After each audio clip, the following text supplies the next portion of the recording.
It's quite possible that as a young boy, William Shakespeare walked over these fields outside his hometown of Stratford-upon-Avon, a small but somewhat important market town about 80 miles northwest of London. It was the same lure of the rolling English countryside that brought Red and Carolyn Blunt back to Stratford for yet another visit to Shakespeare's birthplace and the home of the Royal Shakespeare Company.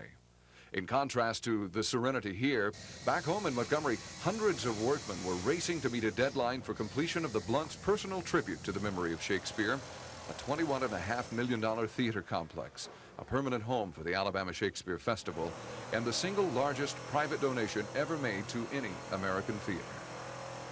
During a recent visit to Stratford, the Blunts talked about their affection for the city. Well, I've been coming to Stratford off and on since the 1960s, not regularly, but from time to time. And then Carolyn and I guess we started in about 1982 coming here, and we've been here every year, more than one time, I guess, every year. I think so, yes. But Carolyn has been a Shakespeare lover and a scholar, really, No scholar. for years. The peaceful surroundings of this town of 15,000 are equally attractive to literally hundreds of thousands of people from around the world who each year make the trip to Stratford to see Shakespeare's modest birthplace, his wife's thatched roof cottage, his gravesite inside Holy Trinity Church, and his living legacy, the Royal Shakespeare Company. And now if Red Blunt has his way, the same thing will be happening in Montgomery, literally in his backyard, with the theater complex at the heart of a 250-acre recreation of an Elizabethan village, complete with replicas of Shakespeare's birthplace, Anne Hathaway's cottage, shops and workplaces, a rolling green, and a lake with swans. The story we're about to tell is of the merging of two dreams, one by the Blunts, the other by the creators and supporters of the Alabama Shakespeare Festival. We'll begin in a moment.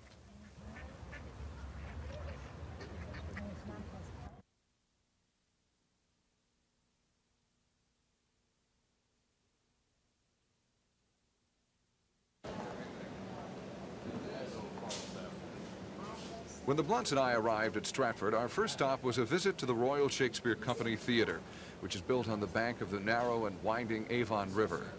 Even before midday, the lobby was filling with tourists buying tickets to upcoming performances.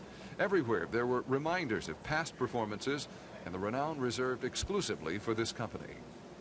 There are many parallels between this theater and the beginning of the Alabama Shakespeare Festival in Anniston in the fall of 1971. Both started as the result of a single person's vision, struggled financially, and then flourished with the recognition of its accomplishments and widespread public and private support. Father-in-law. Two of the descendants of the family that founded the Stratford Festival are Dennis and Lady Flower. They talked with me about their Uncle Archibald Flower and his most unlikely source for the majority of the financial support to rebuild the Stratford Theater after it was destroyed by fire in the mid-1920s. And incidentally, and not everybody knows this, but I think I'm right in saying that about 3/4 of the money came from America, because he went over and he lectured and he talked, and he managed to raise this money. They got the name wrong sometimes. They called him Archbishop Flower instead of Archibald and so on.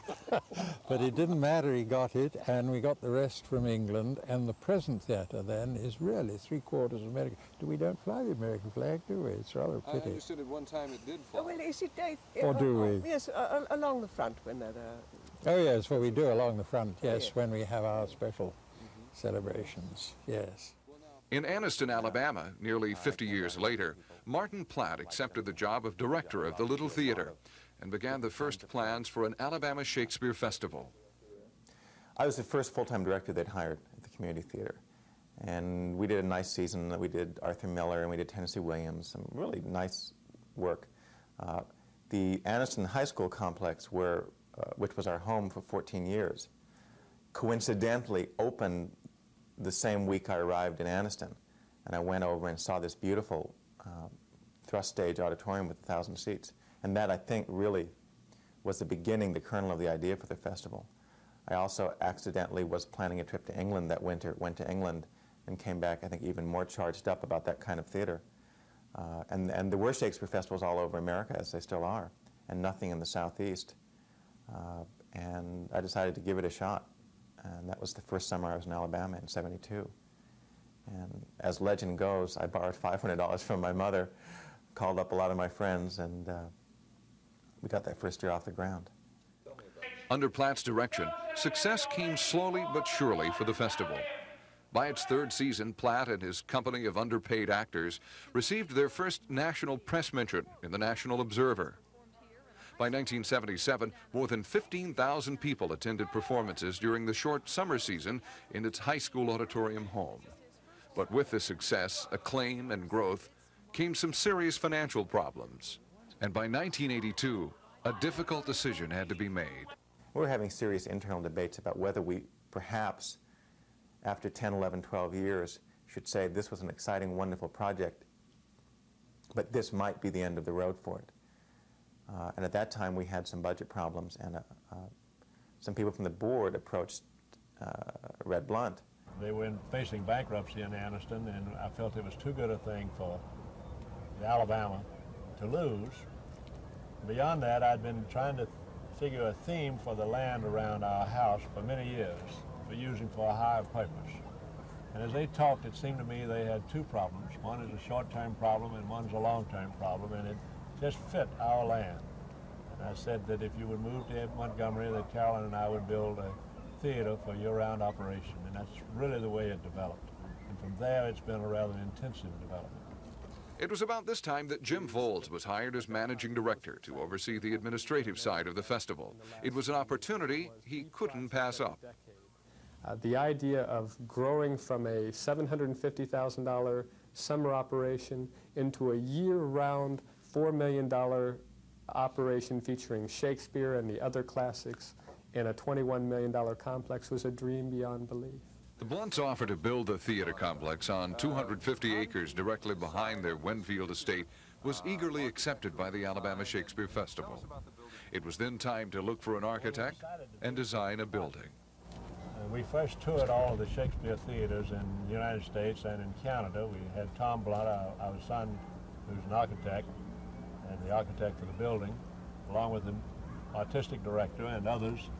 And we toured all of the theaters in the United States to see what they were. Of course, we'd been here at Stratford on the Avon. And from that, we developed the concept that is presently being executed. Tom came up with the design using the Palladio influence, and it's, we think, a magnificent structure. But in order to accommodate the opening of the 1985 winter season in the new facility, an incredible engineering and construction plan was conceived. A plan to compress the length of time it would normally take to design and build this extremely complex facility. This project really would have taken 2 years to design and another 2 years to build it.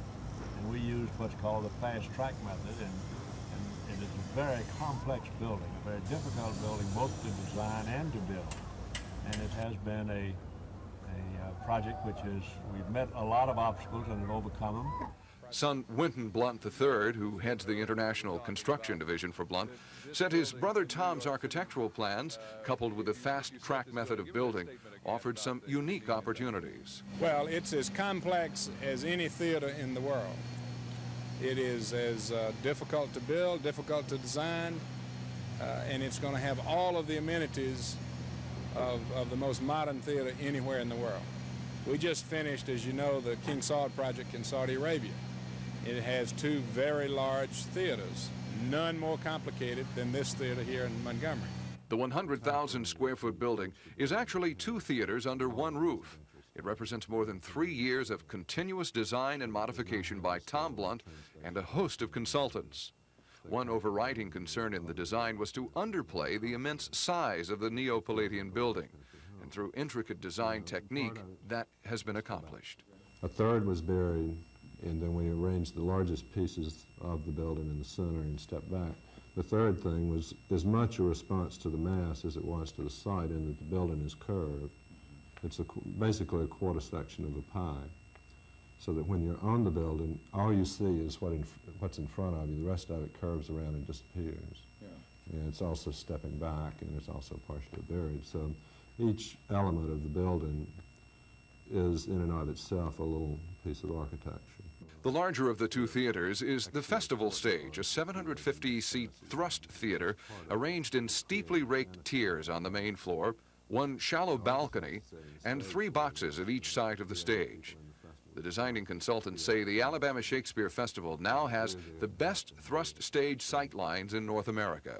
The main theater itself is something different than most people experience in everyday life. And it's meant to look like an exterior courtyard in the early evening. And then you're there for a play. You're not meant to feel enclosed. In order to project this feeling, there are arcades on either side of the festival hall that the boxes project from. And then behind that, rather than solid, hard architecture, we've stenciled plaster walls to look like canvas may have been drawn to cut a chill wind. It may have been blowing through this open-air arcade that theater was going to occur in. So you're not really, once you go into the building, you're going outside. It's sort of a theatrical experience in itself was what we were trying to do. Now, the Octagon's a totally different animal. It's a purely technical theater. It's meant to be flexible, used in a number of different ways. We've not tried to make the room feel like anything but we've wanted to make it feel comfortable, which we've done through color and proportion, but we've not layered on architecture or tried to create illusions. That's totally up to what happens in the center of the Octagon, up to the theatrical people. Part of what theater is about the place it takes place in, needing to be very special. And in that sense, the building is very special. And I think will be exciting. Certainly the actors and designers who have come in already just are really blown away by what they see and the fact that they'll be able to perform in this kind of environment. It's been a nice blend of the theater's views, which are very humanistically based in terms of wanting to treat people like people and allowing them to be part of a greater family as they produce, and the patrons' interest in the theater, which has been so unselfish and so supportive of the work that we do, and the architects taking both of those things and saying, now how can I make a statement, and how can I make all of these things work within the context of what the patron wants to do and what the theater thinks is an ideal way to work. And that's what's happened with this theater. But this complex is much more than just a building. We'll tell you why in a moment.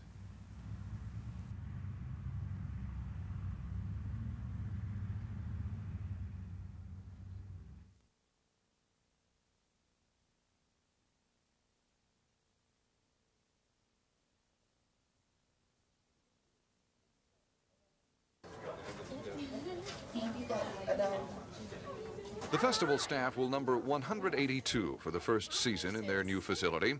That number includes an administrative staff of 30, a production staff of 110 people in specialty and support areas such as costuming, set construction, and technical assignments, and a company of 42 full-time professional equity actors selected from more than 2,000 who applied. The response has been phenomenal. The best way I can put it is we printed a little ad about this big in a trade paper in New York that said, we're interested in starting to look at actors for this first season in Montgomery.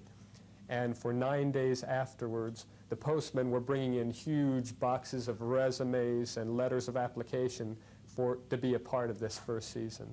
The response has been phenomenal. There are thousands of people who have written us about jobs from around the United States, good quality people, and they're thrilled. The ones we've hired, of course, are certain that this is the best career move they've ever made, and they can't wait to get settled into Montgomery, Alabama. With the festival's new home comes an incredibly ambitious array of specialized programs apart from the regular schedule of performances. As an example, the festival has joined with a consortium of all state colleges and the University of Alabama to create a 2-year professional actor training program leading to a Master of Fine Arts degree, which will give students hands-on experience in full-scale productions, performance opportunities in smaller roles and as understudies to the professional equity acting company at the theater, and in other areas of professional actor training. The complex will also be home to an ongoing schedule of musical performances, touring companies, and a unique program designed to involve tens of thousands of Alabama school-aged youngsters. Everyone associated with the festival agrees the School Fest program, as it's called, is at the heart of their master plan. We're talking about, in the first year, anywhere between 20 to 25,000 to 35,000 students. We're reaching out first into every corner of the state of Alabama with study materials that have been provided courtesy of Coca-Cola, has done thousands of dollars of work for us. We're using materials with the Alabama Humanities Foundation that has helped us reach out. We're networking through the Alabama State Council on the Arts and Humanities and through the State Department of Education. We're working through all those sources to reach out and talk to the teachers and the students and the parents to make this possible. There's so many people who say, 20 to 35,000 students, you're dreaming, but it's already happening. And the students are calling. We get 10 or 12 calls a day from students and parents and teachers saying, we want to bring in 300 students for this performance, we want to bring in 50 students for this performance, and it's going to work for us in the first year, and it's going to build us an audience and a legacy for the future. These are going to be our future subscribers 20 years from now. And the chairman of the Shakespeare Board, Philip Sellers of Montgomery, agrees. The school children in Alabama will be able to come and see real professional Shakespeare theater produced. They'll get to meet the actors and actresses. They'll get to see how it's done, how it's put together, not just going into the theater and sitting up for a few hours and then walking away, but they can really become a part of it. And there's yet another aspect of the festival that's attracting some much-deserved attention: the far-reaching economic impact on our community and state. We, from the outset, have received the figures, projected figures of attendance from the Shakespeare Festival itself. Using that attendance, using the figures that we know to be correct as far as daily expenditures here at the local area hotels, average length of stay, which exceeds one night but is less than 2 nights for persons coming in for an out-of-town event such as this. We can multiply this figure out using the per dollar day figure and have arrived at really an astronomical figure of $11 million economic impact. The festival is also affecting the quality of life for those of us who live here now and for those who may consider living here in the future. When General Electric made their decision to come to the Montgomery area, I have never seen a group go into such depth as to the quality of life in an area. Many of them went with me all over Montgomery, to Lake Martin. They checked into the arts, the theater, the libraries, the museums, everything, and quality of life in Montgomery was a big factor in their selection. And I've seen that with many other industries, and I think that Shakespeare Festival here in Montgomery will add tremendous credence to Montgomery's quality of life. Along those same lines, Red Blunt enjoys telling the story of how a small, out-of-the-way town in Oregon has gained a national reputation and built its local economy around its long-standing commitment to a Shakespeare Festival and its widespread appeal to the masses. You go to a little town in Ashland, Oregon, where they have the first Shakespeare Theater in the United States was established. It's 300 miles north of San Francisco and 300 miles south of Portland, Oregon. The town is only 15,000 people.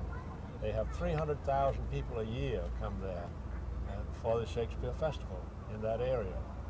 We expect that kind of attendance here in Montgomery. And the Blunts' plans for the future are just as bold and magnificent as their initial gift of the theater building. Carolyn and I were coming down here a couple of years ago, and William, our driver, said to us that, you know, the 1 million people a year that come down here come for 2 houses, Will Shakespeare's birthplace and Anne Hathaway's cottage. And as we were going back to London, we started talking about it, and why don't we replicate those houses in Montgomery, Alabama, and for the millions of Shakespeare lovers in the United States that never get to England. They will be able to come in the future when we get through with this project to see the birthplace of Will Shakespeare and Anne Hathaway in Montgomery, Alabama. And that's our dream. For Carolyn Blunt, with her overflowing enthusiasm for this project, it all goes back to her first impression of Stratford-upon-Avon. Oh, it just turns me on tremendously to see the scope of the people that come from their backgrounds. You see them from all over, and it's a happy place. And particularly in this area, they have it with the river where the boats go down, and they're doing that. Over there, they have the green where they're playing bowl, and then they have the soccer game going on. It shows that people come here to enjoy it, and the theater is associated in that way. And I think it appeals to people from all walks of life, and that is encouraging to us. But who really owns this Alabama Shakespeare Festival? We'll tell you when we come back. We started into this project about 1980.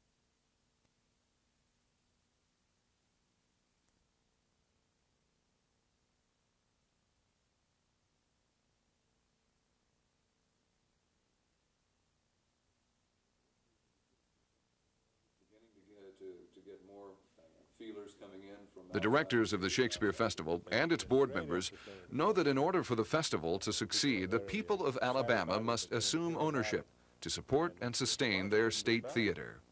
We got to realize here, though, that this is primarily something for the state of Alabama and for the region of the southeastern part of the United States. And that's where the principal support has got to come from. We think that this is not only one of the major regional theaters, but it's a national resource. And it's something for our part of the country that will forever build a better image for Alabama and its environs. What it's going to take to make this project work is a continuance of the incredible partnership that has already happened on a statewide, regional, and national basis. It's going to take the citizens of Montgomery and people around the state saying, this is our theater, we want to be a part of this, and we want to support this on an annual basis. It's going to take corporations and business, city and state support to say, this is worthwhile, this brings in tourism into Alabama, this is a kingpin on which we can base the state of Alabama's cultural and educational resources, and we want to support it. More than anything else, it's going to take people who say, this is a lot of fun. It's not something that we want to support for educational or cultural reasons. We want to support it because it's a great thing to do on a Saturday night or a Wednesday afternoon, and we know it's going to be fun. We want our children to be a part of it, and we can't wait to come back for the next show. That's what it's going to take on a day-to-day basis and on an annual basis. And with the completion of the theater complex, everyone associated with the project knows the Alabama Shakespeare Festival is now a world-class theater with a world-class home.